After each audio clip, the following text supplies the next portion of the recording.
"She's not allowed to touch him," the doctor said coldly, as the machines beside the crib kept beeping in an endless mechanical rhythm.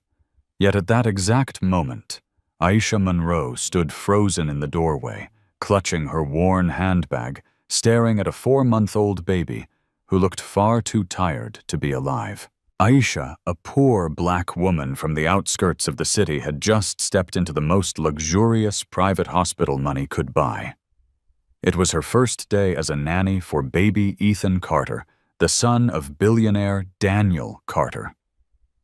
Surrounded by glass walls, advanced monitors, and elite specialists, the neonatal ICU felt less like a place of healing and more like a cold laboratory.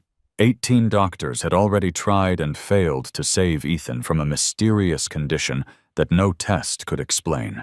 To the doctors, Ethan was a medical puzzle.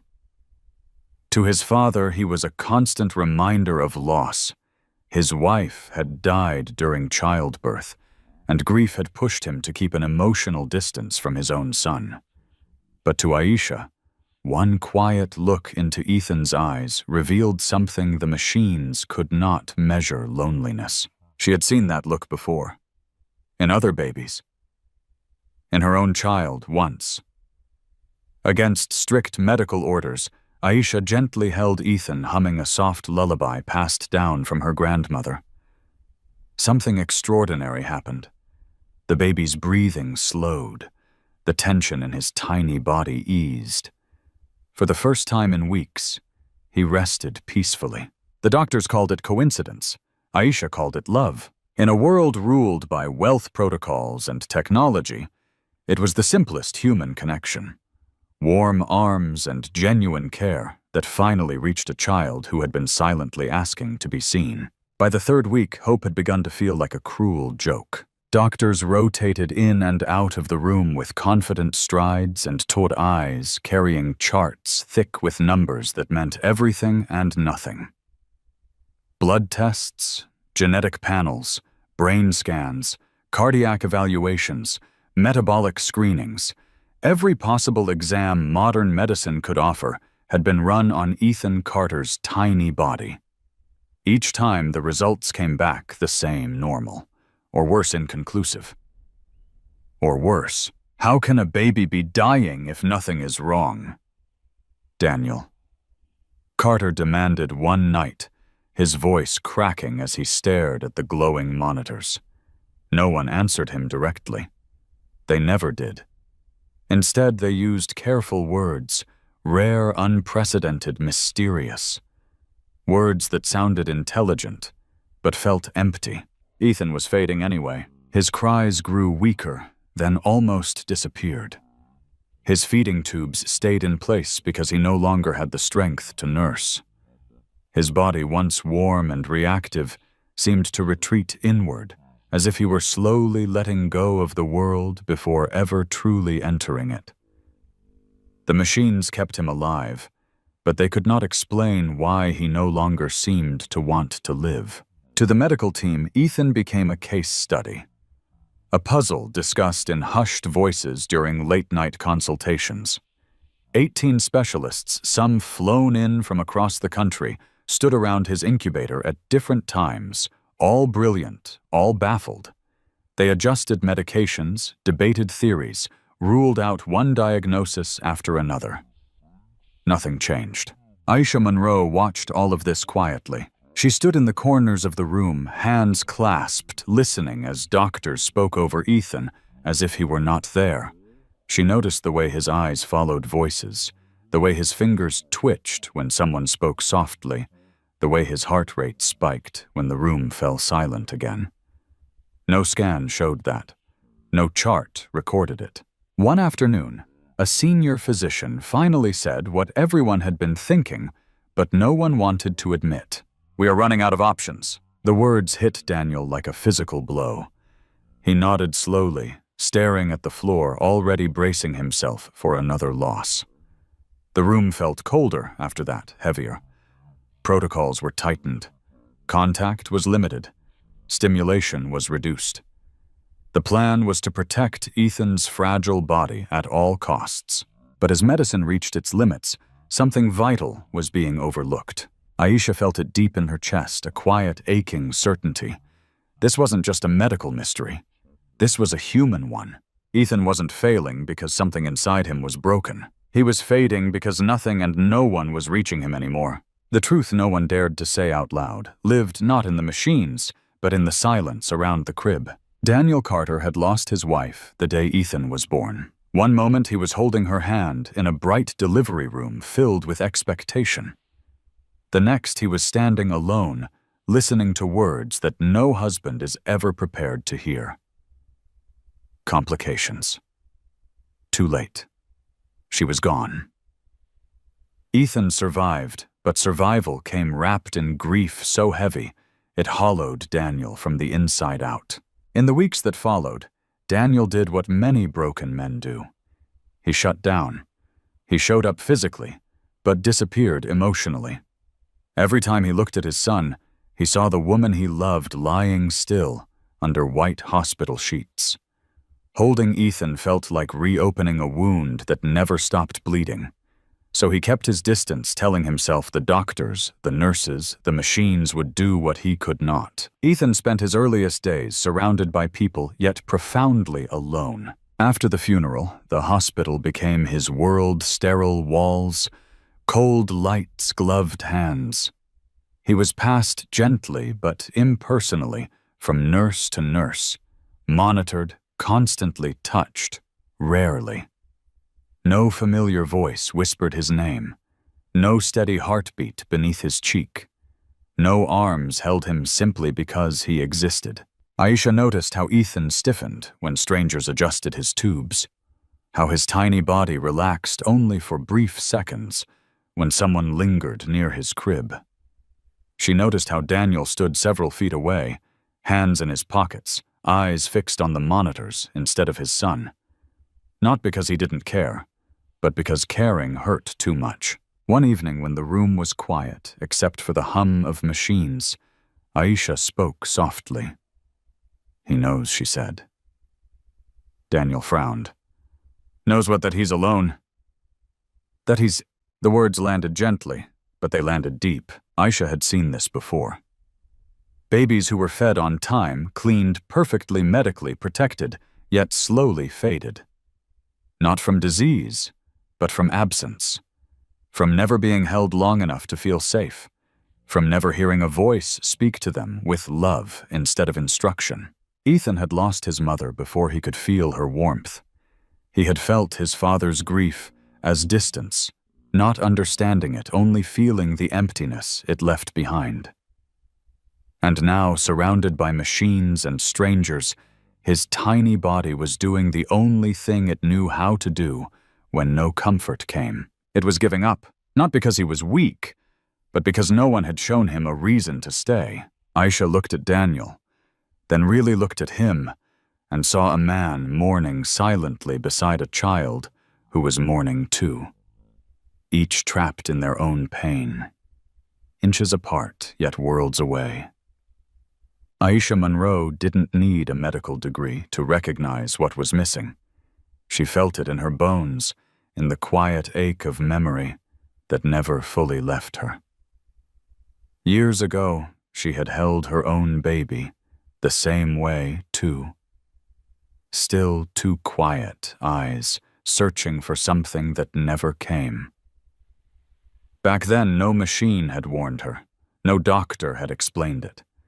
She had learned the truth the hardest way possible. That was why when Aisha looked at Ethan, she didn't see a medical mystery. She saw a baby starving for connection. She watched him closely during the long hours when the doctors were gone. She noticed how his fingers curled weakly around the air when someone spoke near him, how his breathing hitched when the room went silent again. His body was small, fragile, but his need was loud, even if he couldn't cry anymore. One afternoon, she finally spoke. "Mr. Carter," she said gently, her voice steady but careful. "May I ask you something?" Daniel hesitated, then nodded. When was the last time someone held him? Not to check a monitor, not to move a tube, but just to hold him. The question struck harder than any diagnosis. Daniel opened his mouth, then closed it. He searched his memory and came up empty. In his grief, he had convinced himself that distance was protection, that loving too much would only make the loss unbearable if Ethan didn't survive. What he hadn't realized was that the absence of love could be just as dangerous. Aisha stepped closer to the crib, her movements slow and respectful, as if approaching something sacred. "Babies don't understand words," she said softly, "but they understand presence, warmth, safety.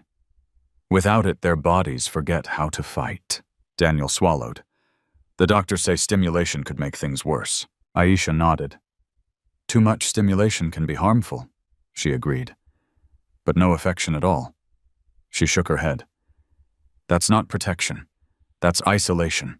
She told him about infants she had cared for before babies, who were fed perfectly cleaned, meticulously surrounded by professionals, yet slowly faded.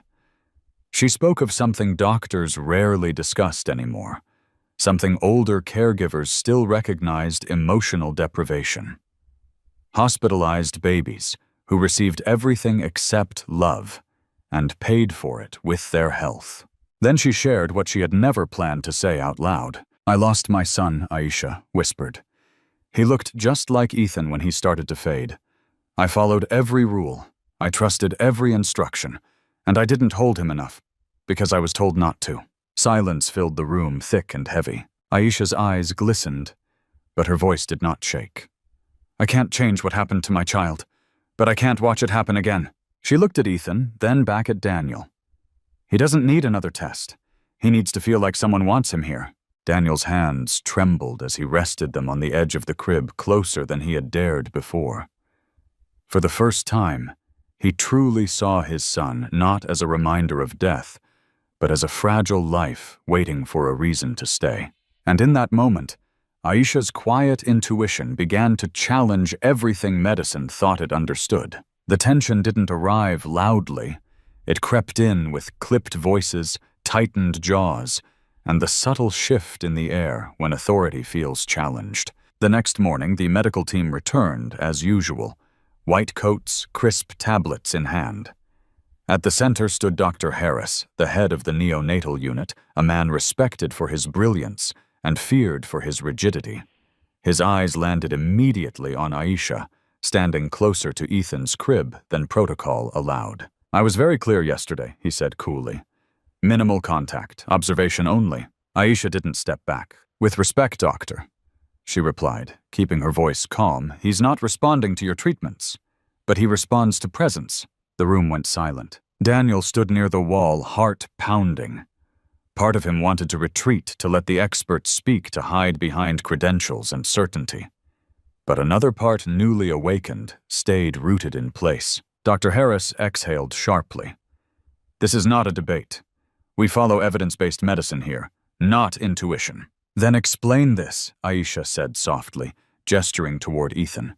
"Explain why his heart rate spikes when the room is empty. Explain why he settles when someone speaks gently to him. Explain why 18 doctors can't find what's wrong, but he calms down when he feels safe."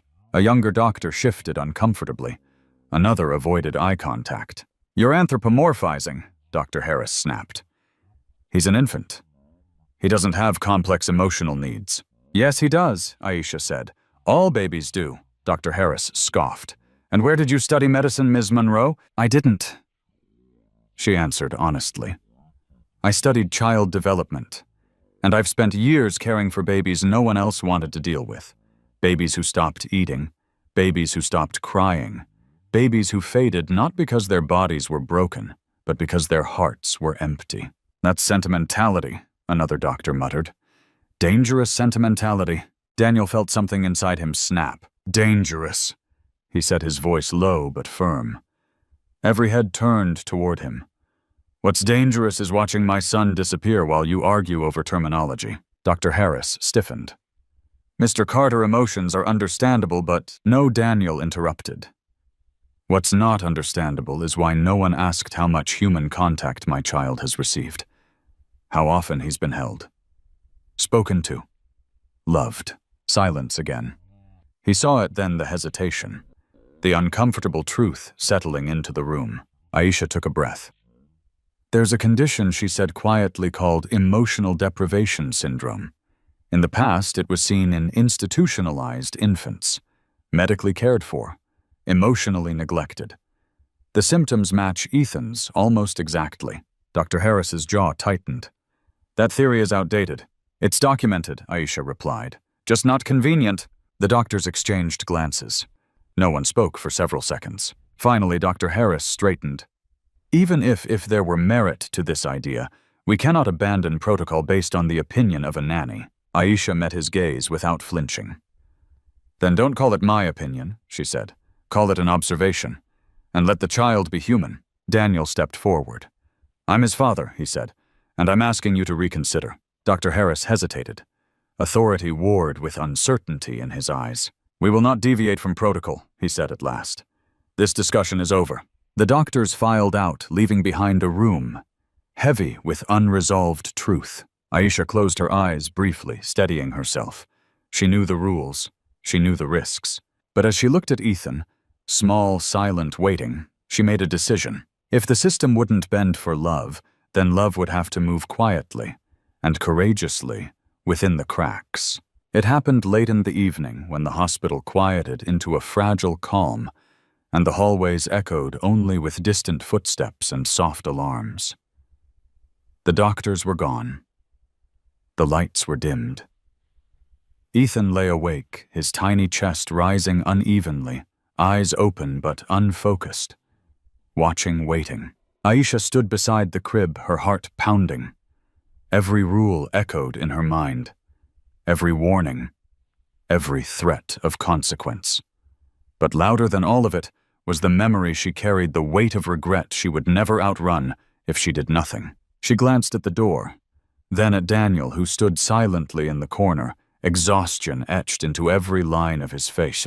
He had been watching his son for hours, closer than ever before, yet still afraid to cross the final distance. "May I?" Aisha asked softly. Daniel looked at her. Really looked. In her eyes, he didn't see defiance. He saw conviction and hope.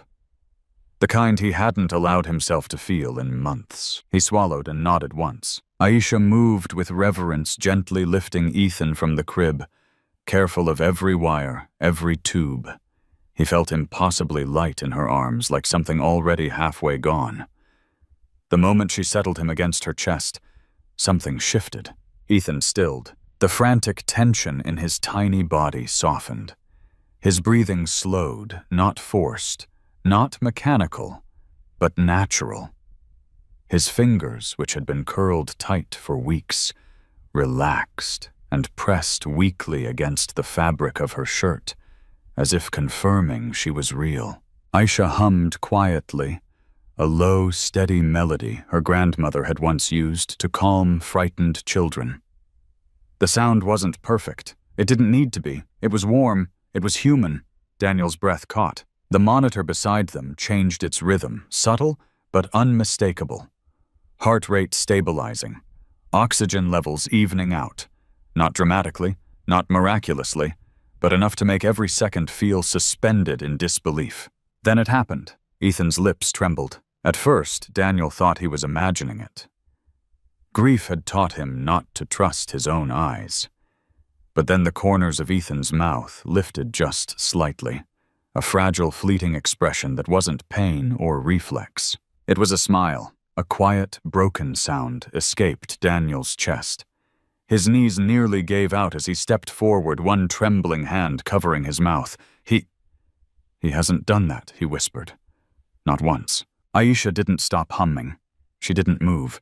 She simply held him steady, present, unafraid. Ethan's eyes fluttered, then closed. For the first time since his birth, he drifted into a deep, peaceful sleep.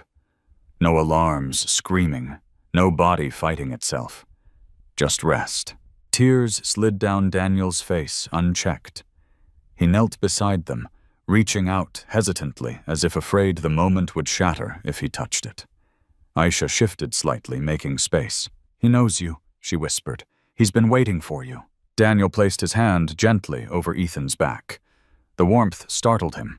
The reality of his son alive, breathing here, hit him all at once. In that quiet room surrounded by machines that had failed to provide answers, something ancient and powerful took over. Love had spoken, and for the first time Ethan listened. The next morning, the doctors returned to find something none of their charts could explain. Ethan was still alive, but more than that, he was present.